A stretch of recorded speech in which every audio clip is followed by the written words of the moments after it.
So this is in 1917. Okay, one British soldier was shot by a gun. Okay, he had an injury in the chest, and there's one doctor called Dr. Turner. Dr. Turner took this patient to the theater and he turned the heart. The interesting thing is, this patient survived for the next. A very good morning to our elite audience. Our first speaker is Dr. Rajendiran. He's a professor and head of preventive cardiology in PSG Institute of Medical Science and Research from Coimbatore. He has contributed to many publications. He has received many research grants in cardiac diseases and lifestyle diseases. So sir is going to speak to us on a very interesting topic, which is lessons from war, understanding lifestyle medicine. So, Very good morning. So when we talk about wars, we never think that war has contributed to welfare also. Okay, so possibly till few months back, if somebody talks about war, only the Ukraine war would have come to our mind. Unless you look back into the history, you may not learn much. Okay, let's see what wars have contributed to the welfare of the society. Okay, so in Korea and Vietnam wars, the soldiers who died underwent autopsy. That's the first time people knew that the heart disease existed even in people who were between 20s and 30s. You can see in both the wars, in the Korean War and Vietnam wars, the average age was just 22. Okay, so people when autopsied had significant amount of heart disease in them. So the first thing is, see, this is the cut section of lot of blood vessels of these people. Those in the yellow are the ones which shows the blocks. That's the blockages inside their blood vessels. The first lesson which we should know is the heart disease begins very early, and that's the reason why lifestyle modification should not be confined to our patients but also to the family. A Bosnian doctor was asked, what is the solution to this epidemic of diabetes? So his reply was this: we should have a war. Okay, that's the reply, because the Bosnian doctor had seen the war, and during the war times the diabetes death rate had come down significantly. So it's not the war as such, it is the compulsory restriction of food that made the diabetes to come down. You can see these two wars. You can see the death rate has come down significantly. During the World War, there was portioning of food, so people had to share whatever was existing. So the death rate because of the diabetes had come down significantly. This is World War II, where the portioning extended much beyond the World War II. So the death rate continued to come down. Okay, only to go up in between. That's the most important thing. Okay, this is the first pillar of lifestyle modification. That's about the food. We talked about the quantity of food, not the quality of food here.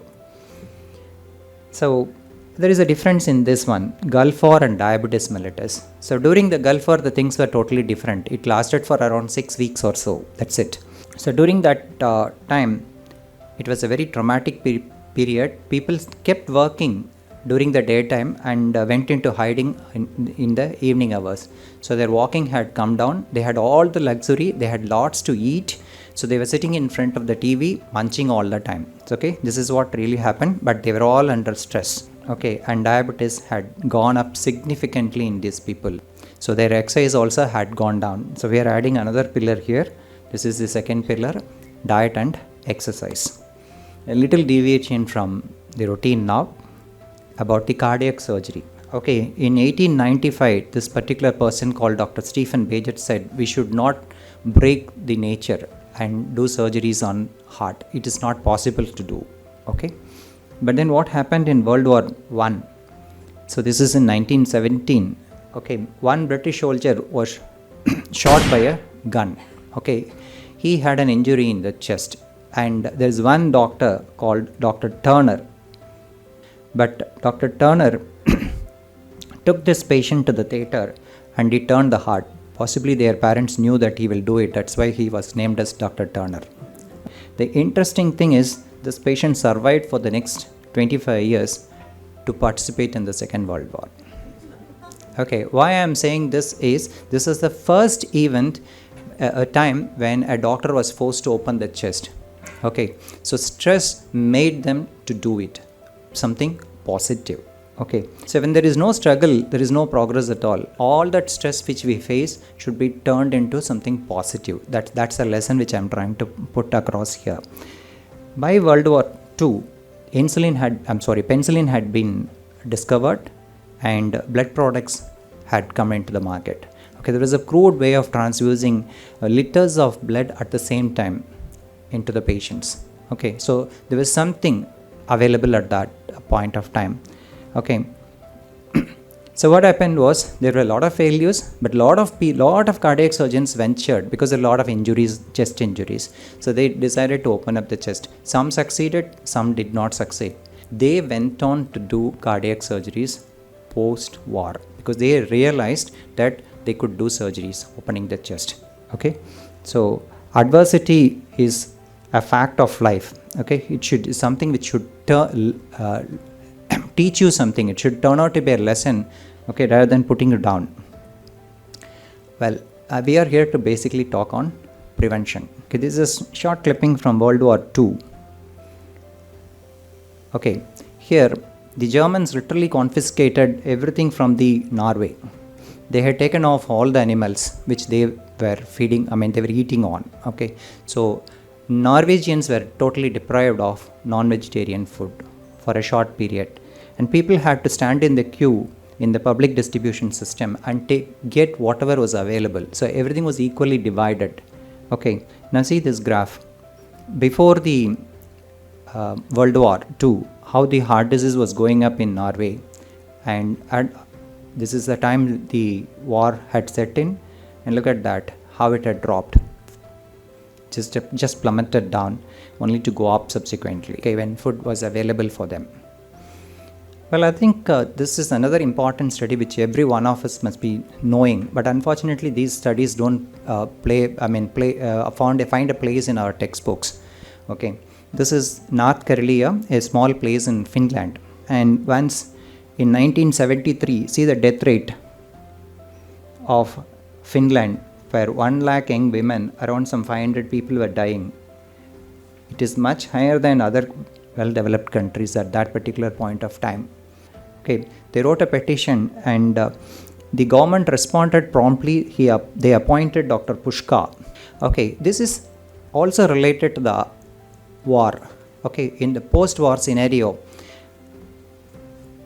all these people who participated in the war were given freebies. They were given free lands. Okay, and these people were already doing agriculture, and they were also given some animals. Okay, so you know what would have happened. They used the lands to feed the animals, and they fed upon the animals. This is what precisely happened. It took some time for Pushka to realize, and it made things even more difficult, because when you are already used to something, happily eating without actually working, it's very difficult to put a full stop to it. Okay, so he did his homework and he formed what is called as Martha Organization. Martha Organization is basically a club of women in Finland. Okay, he got women into the group, and then he started elaborating the repercussions of eating like this. Okay, he spoke to them, and he thought ladies are the best, they are the best people to change the society. Okay, so then he went to restaurants. Restaurants did not respond positively because restaurants were all flourishing. It's very difficult to change the habits, isn't it? Okay, in whatever they ate, even whatever vegetarian things which they ate, they all had butter and cheese onto it. Okay, so, and non-veg of course. So what he did was he approached the restaurants and this Martha Club and made them to make small changes in the food habits without altering the taste. So he found out natural meat substitutes in the form of mushrooms. Okay, and then berries were not available. They were all actually seasonal fruits. They were not available throughout the year. So he spoke to industries and he brought out these frozen fruits available throughout the year. He introduced this concept of fruits and vegetables into every food they ate. Okay, so that brings in another concept called the quality of food. I was talking to you all about the quantity of food. Here, this is about the quality of food. Okay, and he also introduced a contest.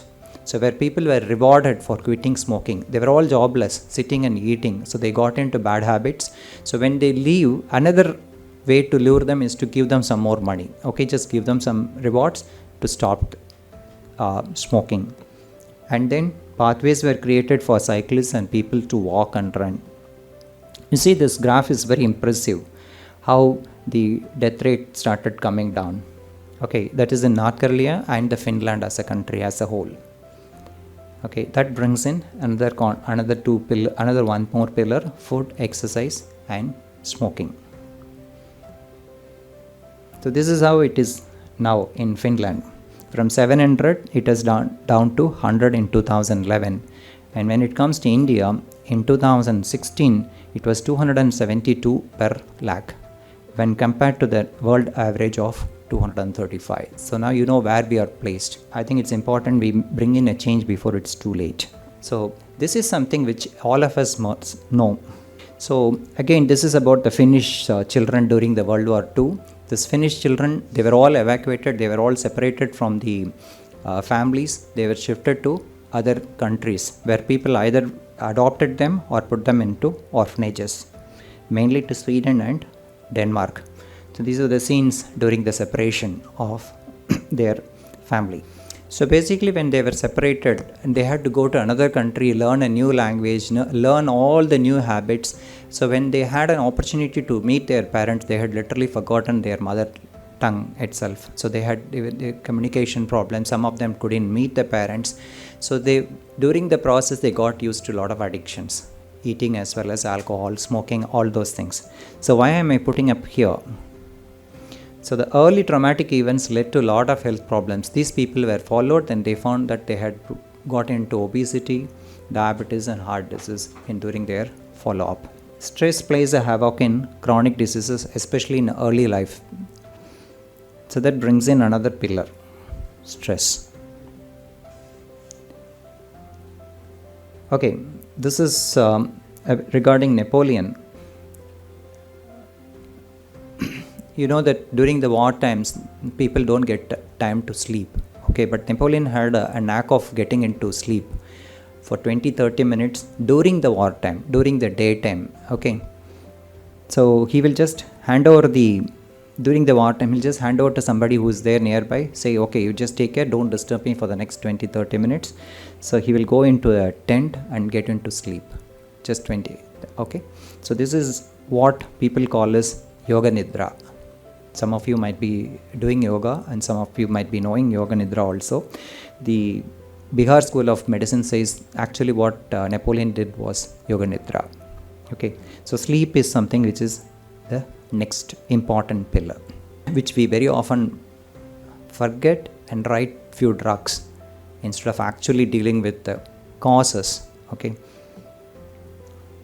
so this is another incident with Napoleon alone. So once Napoleon went for rounds and he found one of the soldiers sleeping. So in general, what people would have beheaded him if, okay.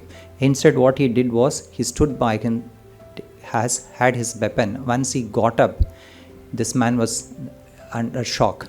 Okay, so if he had actually killed him, he would have lost a soldier. But now he has a soldier who is going to be loyal throughout the year. That is the sixth pillar called relations. So these are the 6 pillars Indian Society of Lifestyle Medicine promotes. Okay, not just Indian Society. For any disease, any ailment, chronic diseases, all the 6 pillars must be addressed to.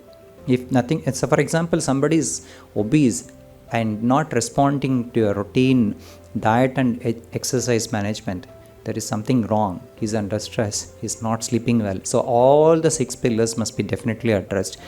So my aim is to make people join hands to save hearts, and that's possibly the reason why I'm here.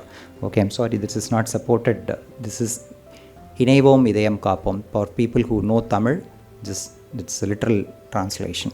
Thank you.